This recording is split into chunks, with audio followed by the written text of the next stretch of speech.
just introduce myself. I'm Jessie Mahoney, and I am a pediatrician, though nothing I'm going to share tonight is medical advice. I am also a physician wellness lead, and I run the physician wellness task force at the San Francisco Marin Medical Society. And this is what we're calling our first session of Parents in Medicine series, I think is what we've decided to call it. We have a lot of parents that are looking for support, especially as COVID has brought up a lot of new challenges, as many of you mentioned. And so our hope is to just bring people together, talk about some of the challenges, and create a supportive space. We would love any suggestions of ideas for things that would be helpful, either on Zoom or in person. So tonight I'm going to talk more as a mindful coach, which is my current job. And I do a lot of parent coaching and relationship coaching. And I'm also a yoga teacher. That's the mindfulness angle. And I do teach both kids and adults yoga. And I will reflect a little bit on that in this parenting with presence theme. And as we chat, I will bring in a little bit of the PD perspective and a little bit of the mindful perspective and a little bit of the coach perspective, with the idea that relationships are really the thing that help us have a happy and connected life. And they're sort of the key to health and happiness and a life of peace and contentment. So you can be a great doctor, but when your relationships and your parenting are falling apart, it's really hard to show up for your patients. And if for those of you who were part of some of our previous book clubs, we did one on Together, and the idea of loneliness and challenging relationships and how that impacts your health and the rest of your life is really striking. And so focusing on our parenting and focusing on these really important relationships is really a beautiful opportunity. And so what I would love to do if people are interested is to pop in the chat box what your biggest parenting struggle is right now, just so we can share that. And I think we have actually at least two other people that joined, and I realized I missed Nichon Lang, who introduced herself in the chat box, but if you want to unmute and introduce yourself, and or Lauren, your guys are welcome to, and if you don't want to, it's also fine. Perfect, sorry. That's all right. Hi everyone, I'm Nichon Lang. I'm an adult pulmonologist in San Diego. And I co-host the Mindful Healers podcast with Jessie, and we collaborate on a lot of things, including the Mindful Healthcare Collective. So thank you. Excellent. And Lauren just put in the chat box. She's a PD anesthesiologist, and her two boys are now 7 and 4. Wow. All right. Growing. I'm feeling old. So I wanted to start with well, actually, let me just see if anyone put in the chat box there. If you want to put your struggles, my current struggle, I was telling Molly as we were getting started, is I have a new 16-year-old driver who got his driver's license last week. So he is currently driving himself home from practice. And so I'm practicing a lot of parenting with presence, not worrying that now it's dark and he's not home yet. And hopefully he will drive home safely. And so some of the things I'm going to talk about today, as physicians, we tend to catastrophize and think about the worst possible outcome. That's actually our job. And so if you think about being a mom of a new driver, it makes that even harder. And so just realizing that a lot of what we do in our day jobs makes our parenting role that much more stressful and that much more challenging. So a lot of what we're going to talk about tonight in terms of mindfulness and presence is to really acknowledge that parenting is in and of itself hard, and parenting in this time and in a pandemic is even harder, but can we not make it even harder on ourselves? What can we do to make it easier on ourselves and easier on everyone else in our lives? So the quote that I wanted to start with is a Maya Angelou quote, which is, people won't remember what you said or what you did, but they will remember how you made them feel. And I think if you reflect back to your own childhood, you probably have very strong memories of how you felt in a certain moment. And so reflecting on that and noticing how we very much show up as a parent with energy that makes our children feel certain ways. And so that's kind of the offering and showing up with presence, because with presence, you're just there and you're usually loving and attentive and in the moment without judgment. And that can be a really powerful gift as a parent to your children. The other thought that I wanted to share is one that was shared with me by a adolescent medicine specialist in Daly City. Her name is Adekemi Oguntala. And she said to me when my oldest child, who's now 25, was 13, that your goal in parenting a teen is to raise a healthy, responsible, kind adult who will be someone else's, I have 3 boys, so husband, father, and good citizen. And then if you focus on the long game, even at the beginning, even in the toddler stage, that what you're doing is raising a responsible, healthy, and kind adult, that all the little bumps along the way sort of flatten out and it becomes a lot less stressful and a lot more pleasant and enjoyable. So that to me is a really powerful way to think about it. And for those of you that have read this book, The Boy, the Mole, the Fox, and the Horse, we talked about it in a book club here, and I talk about it all the time. Anyway, he has 2 quotes that I thought were really relevant to this idea of parenting with presence, which is, "What do you want to be when you grow up?" "Kind," said the boy. And then the next page is, "What do you think success is?" asked the boy. "To love," said the mole. And I think if we think about our ideas, what is success as a parent? And it likely would be to raise kind children who love. Anyone have thoughts on that? Feel free to pop that in the chat box also. And so I see this parenting journey as an opportunity rather than as a stress. I see so many physician parents really worrying about the outcome. We want to control the outcome. That's what we do as doctors. We fix and control. And can we enjoy the journey and use it as a way just to connect and to be there and not focus on the perfect of it and actually enjoy the moments? I think that's a really helpful way to tap into what's happening. So can we focus perhaps on peace, presence, contentment, and joy? Those are the things that I see people most wanting and most missing. And yet what we spend our energy on is a lot of doing rather than being. So I also wanted to share this poem that I love called Find the Wonder. And it's by William Martin, who's the parents' Tao Te Ching, an ancient advice for modern parents. And it says, "Do not ask your children to strive for extraordinary lives. Such striving may seem admirable, but it's the way of foolishness. Help them instead to find the wonder and the marvel of an ordinary life. Show them the joy of tasting tomatoes, apples, and pears. Show them how to cry when pets and people die.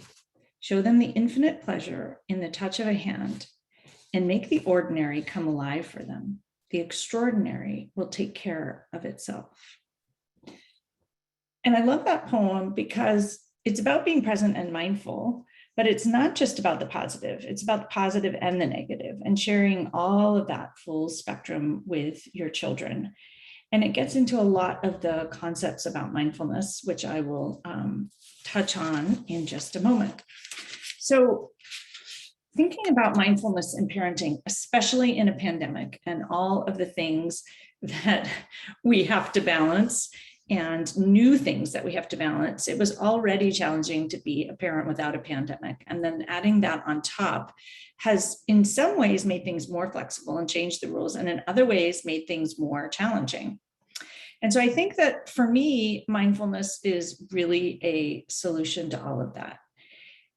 And so this idea of pausing and being present as a parent, and that in that pause, that's where your power is. So when we yell and we get upset, we're reacting. We usually don't have a pause and we're not choosing a purposeful response. And so there's a famous quote by Viktor Frankl, which is, The space between the stimulus and the response is where our power and control lie. And so can we learn to respond and not react by being present and pausing? And then the second thing I wanted to share is this idea of meditating. And as a yoga teacher, my kids' yoga teacher training, the most important thing that I learned there was not teaching kids any yoga, but was the reflection that when parents bring their kids to yoga class, they learn to be mindful and meditate themselves. And that if, as a parent, you practice mindfulness and you meditate, that is the best thing you could do for your kids under 8. And if you think about it, it's because we model mindfulness for our children. We model this pausing, we model equanimity, we model balance, we model grace, we model compassion. And so again, another quote from Maya Angelou, which is, when we heal ourselves, we heal our children's children. And so if you can show up in this calm space, being someone who's mindful, that is the best gift that you can give your children for whatever may come along their way. And it's much more important than clearing the way so that they never have any struggles. You're giving them the tools that they need to deal with challenges. So I did want to reflect a little bit on mindfulness. I gave a talk the other day on what to do about burnout. And I talked about mindfulness as a tool for burnout. And then someone said, well, what is mindfulness anyway? And so I do want to reflect a little bit on what mindfulness is for those who are not familiar. It's noticing and being aware. And noticing is being not distracted. So not being on your phone and paying close attention and allowing yourself to see and be a part of what's happening in front of you. It's also non-judgment. And that most of us as parents show up with a lot of judgment of ourselves, judgment of our kids, judgment of how it's supposed to be. And so being mindful is actually letting go of a lot of that judgment and realizing that a lot of what your kids do is not about you at all. Mindfulness is also showing up with compassion. So compassion, not just for your kids, but also for you. And it's showing up with curiosity. So once again, non-judgment, but curious, and asking questions like, how interesting, or how might they be just like me, but acting in a way that looks totally different and is totally frustrating. It's also patience and realizing that parenting is a long game. Many of us want things to be fixed right now. I was talking to a physician earlier today whose child's struggling with reading. And as physicians, we want to fix things right away. But as we talked, the idea that this is a child who's 100% going to read, right? He's just not reading as fast as some of the other kids, but there's no question that he will be able to read in the long run. And so a lot of the stress that we have, that we bring, is unnecessary in the sense that we can look at for the long game and say, this is going to be a successful child in the world. It's just not following the path or the trajectory that you thought it might. Intention is another one that I love. And most of us want to show up with love for our kids. We want to show up with peace in our family, and yet we may not actually show up that way. So focusing on your intention and maybe asking yourself, what would love do, or what would peace do when your child is having a massive temper tantrum, can be really helpful. Or I find that also really helpful with teenagers. What would peace do? Like sometimes it would drop the argument. Sometimes it would take a break yourself. Often it's still saying no. It doesn't mean that you give in on everything, but asking that question can really help guide you as to where you might want to go next. And acceptance is another one. This is what we have today. If your kids are having temper tantrums, maybe it's just not a good day. It's an off day. And I think we may not like it, so we can accept but not like it, but we can also accept it. And then non-striving is one that's really hard for physician parents in particular. We want our kids to be the top of everything. And we worry that if they're not, our catastrophizing negative lens, which we were taught as physicians, tells us that they might not, do anything useful ever in life. And so realizing that that's our lens, and that the non-striving, what if we just show up with love and just to be present, knowing that 99% it's going to turn out great for all of our children. Now, it doesn't always, and it doesn't mean there won't be bumps or struggles along the way, but just sort of writing out the bumps and being a little bit more buoyant is one of the concepts that I love, and thinking about parenting from that perspective. And so thinking also about what mindful people do, they approach things with curiosity and they forgive mistakes. They show gratitude. So thinking about some of those things and how you might want to bring those into your parenting also. So I want to pause here and just take a look at the chat, because I think we can talk a little bit about that, and that might be fun and interactive. So let me just go back to that and see. So end of the day, 4.5-year-old crazy behavior that presses buttons when you're exhausted and it's hard to be calm and present. Yes, and married to someone who is a physician. And so one of the things that I find particularly challenging is that we often, as physicians, have lives that are really complicated. And so realizing that you are unlikely to have a smooth, easy evening when you're exhausted, your child's exhausted, and your partner is also in medicine and also exhausted. And so perhaps, flexibility and compassion all around, grace and compassion for everybody, and absolutely lowering expectations. Like maybe you actually just don't worry if you eat cereal for dinner. Like it's not going to be long term. And so how can you just be present and enjoy one another's company? And that gets me back to this idea of how you feel. And your child's going to notice the feeling of stress and everyone being exhausted and at their wits' end. So more so than whether they ate cereal for dinner. And so how might you be able to just sort of relax into that? And then struggling with work-parent balance, despite being home more. The children are being vocal about you not being present enough. Kids tell it like it is. It's really fascinating. Struggling with puberty, potty training. Kids also never do what we think they should. And I'll talk a little bit about manuals if people want to talk about it. So let's see, anxiety with ADHD, and